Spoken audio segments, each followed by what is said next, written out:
this artificial intelligence, it is our theme, and I hope you're all appreciating, the emphasis where we are today and where with this conference, the discussions we'll have even next year on this subject. I can't imagine. But before our next speaker we have some of our ushers are going to be going around the room, a few people at a time, with a card that you will need to get a photo with Sophia. I don't know about you, but the Upsons are going to get a picture with Sophia for you, and you'll see it on our Christmas card like next year. But so we want to accommodate everyone, but we have a process in place.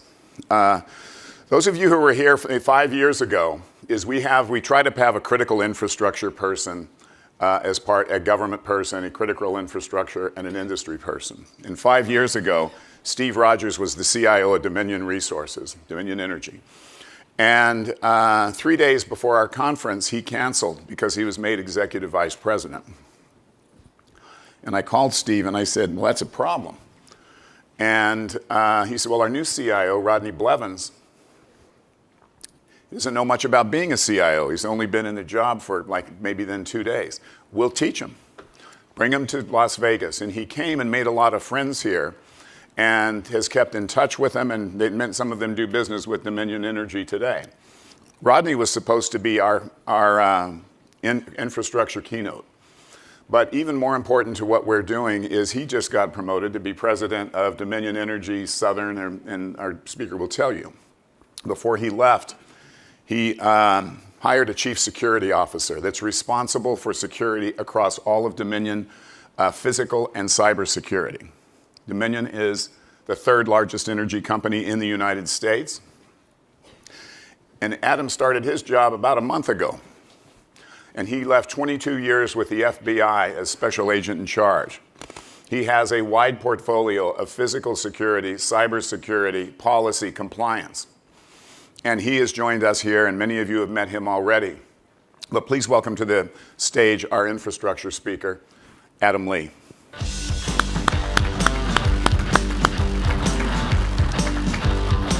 See you behind me.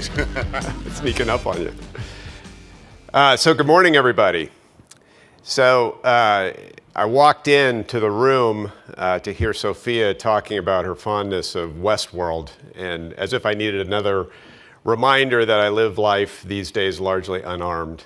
That was sort of a little chilling. No, I'm very pleased to be with you. Like Don said, 1 month on the job, managing security across sort of all threats at Dominion Energy. Very blessed to have arrived there, and very blessed to have been hired by Rodney Blevins, who is now president and CEO of Dominion Southeast Resources. He is absolutely terrific, a brilliant leader, and gave me my best 1 month onboarding I've ever had. So, keeping the lights on in a dangerous world. Have we started yes. Am I on is anyone getting, there it is. So, it is indeed a dangerous world. I think for anyone working in critical infrastructure, you know that you are working in the sort of muscle tissue of the nation. That's how I used to think about it when I led an FBI field office, and it was the field office which ranked Dominion its #1 Tier 1 private sector partner. And that was based on each field office manages a portfolio of critical infrastructure and private sector relationships, and has to sort of rack and stack those based on the significance they have to that community, the significance they have, frankly, to the nation, and what that relationship can mean in terms of shared value. For us in Richmond, I think what we've seen over the evolving relationship with private sector is a willingness. I think we heard it discussed here when Teresa was sharing on sort of the experimentation side of managing security threats in the cyber mission space. That I think what we are seeing, and I think Dominion, because Dominion is truly led by very disciplined patriots. What we're seeing is a move toward deeper engagement with government, a better, more interactive relationship with regulatory agencies, FERC, NERC, CERC, the EISACs and others that help us understand the threat picture and help us attune our security posture to meet the most significant and in some cases existential threat picture that we deal with every day. So before I launch in, I do want to say that to my brothers and sisters and my beloved FBI who were supposed to be here and were caught short because of the government shutdown, we miss you. And thank you for your service, and I wish you could be here because for many, they are true technologists. I am a generalist, and I was planning on hiding behind some of them for some of the national security discussions.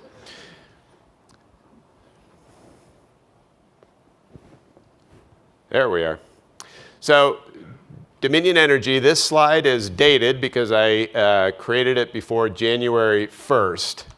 But Dominion Energy is one of the significant pieces of the national critical infrastructure for energy production and delivery.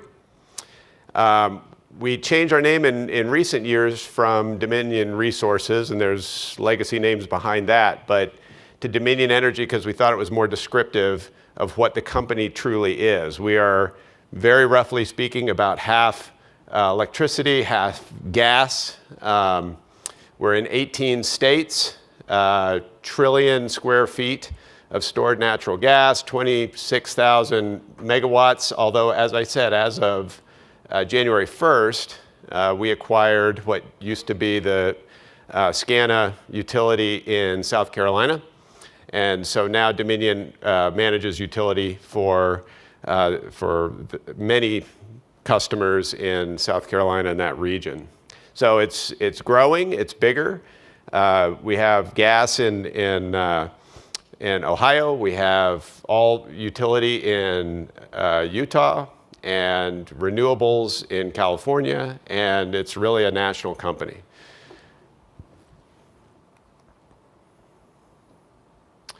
So the things that we had a discussion in the panel, for those of you who were there, we talked about what keeps you up at night. And it's interesting, when you're in a room or you're in a discussion with technologists, they immediately go to the things that keep them as a network, part of the network administration and the folks that have to manage the utilities that keep their network safe, that they go almost immediately technical. For me, the things that keep me up at night are Russia, China, Iran, North Korea, eco-terrorism, that sort of thing. And we're going to get to some slides that sort of outline some events, some global events that are driving that concern as somebody who's charged with keeping safe our delivery of life-giving energy to our communities. That is something that really does need to be part of your holistic assessment of threat, not just indicators of compromise, not just penetrations, not just the depth of your fencing, the firewalls, but who is coming after you and how are they doing it, and are you managing your threat picture that considers physical threat, social engineering, end user access, cyber hygiene, in addition to how well and how secure your networks are managed in terms of security. So Ukraine in 2015 and 2016, many of you read about that, I'm sure. The deeper discussion is at a classified level. We won't go into that part certainly today. We have folks in the room, Howard Marshall and Trent Tima, folks who were cyber warriors for the FBI that could speak probably all morning, certainly on this event. And I know they worked it, and we in Richmond even had some perspective on it. But in terms of what it means to us from an intelligence standpoint, it really does bring the notion home that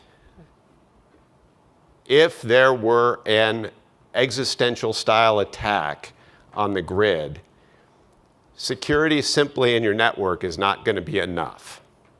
How tight are your industrial control systems, SCADA, end user discipline, whitelisting, access to the network, not just the secure network, not just how well are you fenced, how well are you firewalled.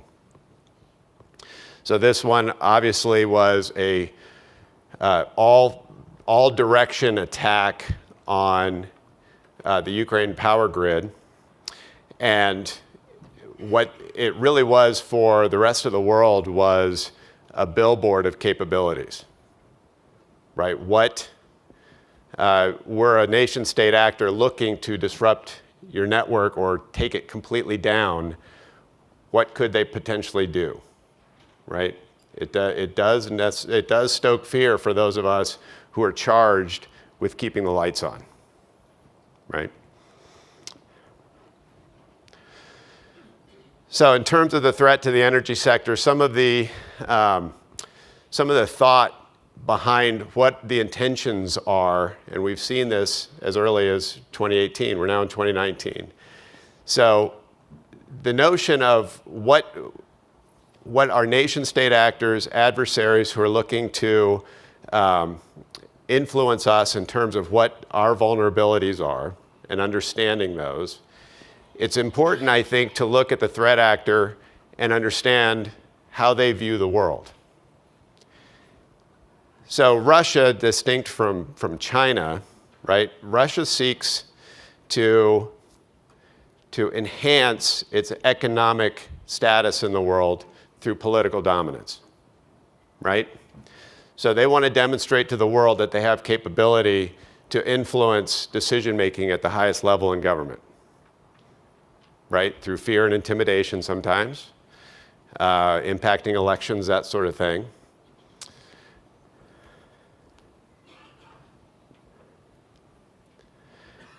China, on the other hand, also in terms of mission space for managing critical infrastructure and the threats to critical infrastructure, they come at it a little differently, don't they?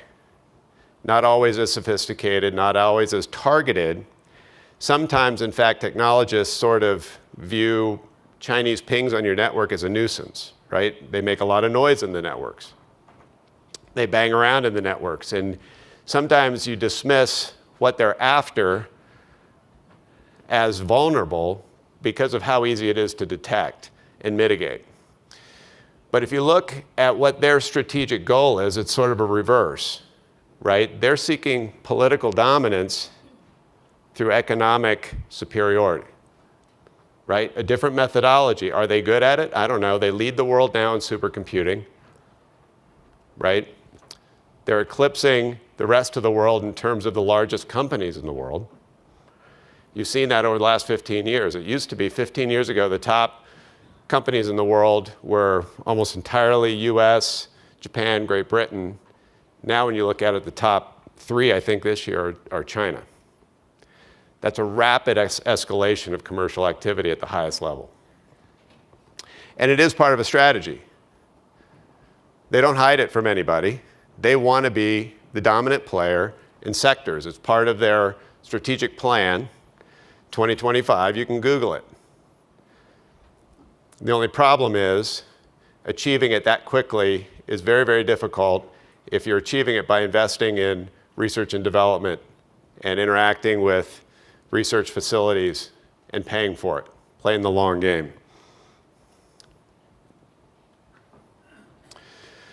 So keeping the lights on, it's a kinetic attack. If you remember this, PG&E in 2013 suffered a $15 million attack on a power station up, I think, outside of Sacramento. But basically, it was just somebody who took a rifle and just shot up the station. I think there's some speculation it may have been more than one person. I think there's been some speculation it may have been an insider, but at this point, it is an unsolved crime. But it does, and NERC standards were enhanced for security at the substations since that. It did inform some of our response and our security posture, but it can demonstrate what kind of damage just a single actor can do with a very, very simplistic attack on the critical infrastructure.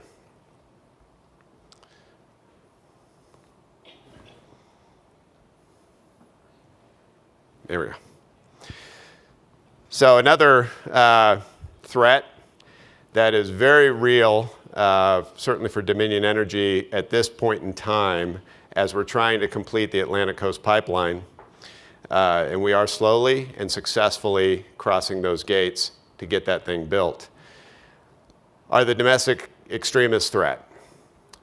And this is something that, to the extent it's weaving into other threats, is something we're examining. Again, they hired an FBI executive for a reason. I think at some point we need to examine sort of how the pollinating groups are looking at some of these social justice issues, and environmental justice is a major issue. Now, I spent most of my career in the FBI working to protect individuals' lawful exercise of their First Amendment activity.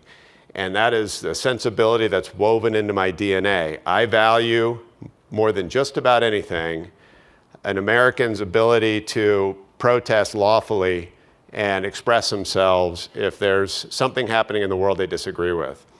But to the extent that moves to damage, vandalism, disruption, interference, things that when we are trying to build a cleaner, trying to reduce the carbon footprint by clean natural gas rather than coal, trying to create more efficient transmission of natural gas, and folks who are largely uninformed about what it takes to power our nation.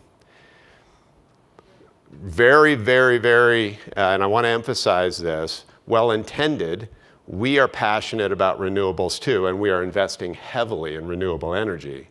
But we're not there yet. The technology is not there yet. So we want to be as clean as we possibly can, which is nuclear, which is natural gas.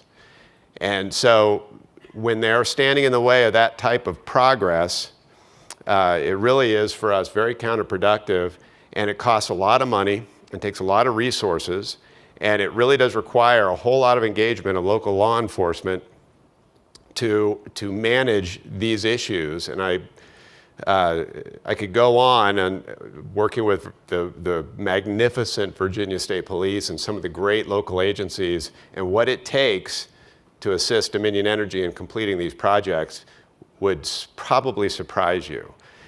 And wouldn't it be better if those folks were assigned to things that kept the public safe, as opposed to having to manage this? Certainly for us, Virginia is a pretty mild state, but we do have our incidents from time to time in terms of weather, but you can see how disruptive those storms are. Now, it's really funny, but it does make a lot of sense for me. So the culture at Dominion Energy, and I said it's a very disciplined culture in the panel yesterday, and it is. It's a place, I think, where a retired FBI executive can land and feel quite comfortable, because for those of you that know the FBI, it's a pretty disciplined, say the least, environment. Now, they aren't polygraphing me at Dominion Energy, but I will tell you, they like to test their capabilities. And when you're faced with a major weather event, you just feel energy and, it's excitement, right? Nobody wants bad weather. Nobody wants people to lose their power or lose the heat to their homes and that sort of thing. But that's when the folks really do light up and do some amazing, amazing work.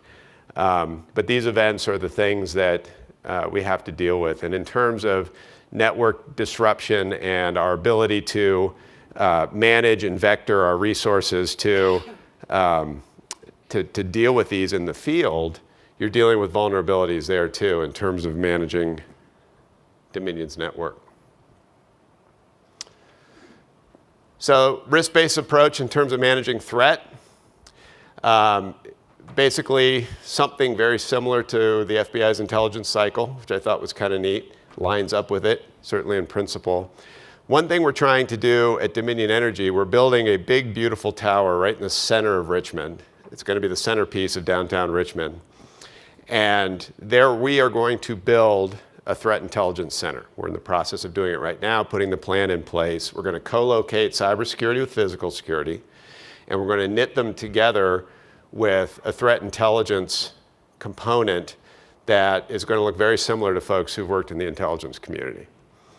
Matrix managed threat intelligence. We are going to ensure that the events of Ukraine 2015 are not going to happen to us. And we're going to do that by being smart and informing our executives, our decision makers, on the holistic threat to the projects and the things that they're trying to achieve. Not just from the discrete perspective of security elements across the enterprise, but bring it together for the holistic view.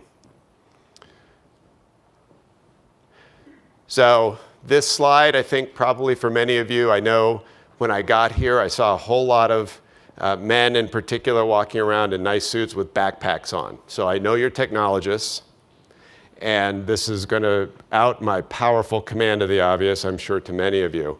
But this is a philosophy of managing security in our networks.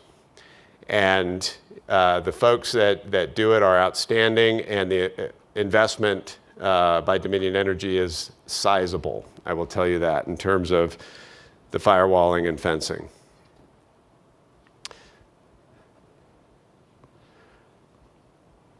So one of the things that I've endeavored to really bring in, although I will tell you, I am 1 month into the job at Dominion Energy, but Dominion Energy is no stranger to me.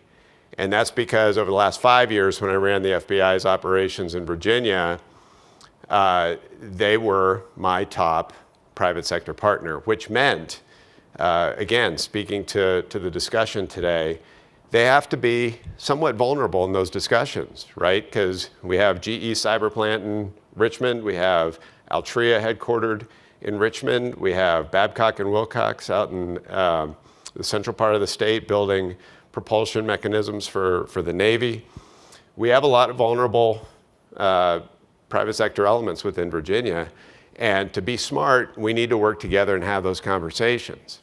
And the conversations have to be fairly transparent in terms of what the vulnerabilities are, because we all share them, and not one of us is able to bring the best sort of force multiplier of thought to solve and protect the things in at least my area of responsibility that we need to protect. So having conversations, I'm at 0. This is like speaker speed dating. But having those conversations is what's going to make us strong. Having them transparently is essential to building that muscle. That's it. So any questions? I'm out of time, aren't I? Yeah, I'm out of time. Thank you very much. Great to be with you. Thanks very much. So we are continuing our tradition of staying very close